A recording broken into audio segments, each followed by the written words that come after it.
Rural hospitals be in trouble.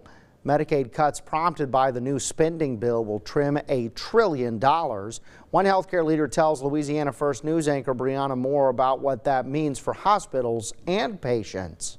The first thing they say, well, how many rural hospitals are going to shut down? And I say 0, and that pretty much ends the interview, to be honest with you. A question on many minds today. What impact will the proposed health care legislation have on Louisiana? Jeff Reynolds, head of the Louisiana Rural Hospital Coalition, spoke today, offering insight from 35 years in health care.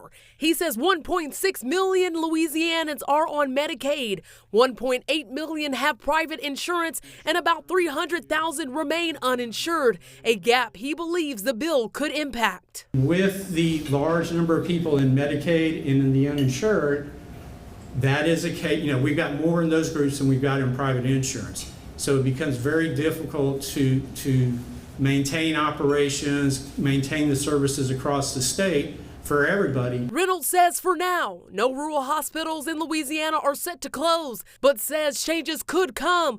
Over the next few years, Louisianans could see shifts in Medicaid and Medicare eligibility. Starting in October 1st, 2029, the federal government is tasking the states to start collecting the address information on enrollees. Starting in 2026, Medicaid expansion adults in Louisiana will face eligibility checks every 6 months instead of once a year.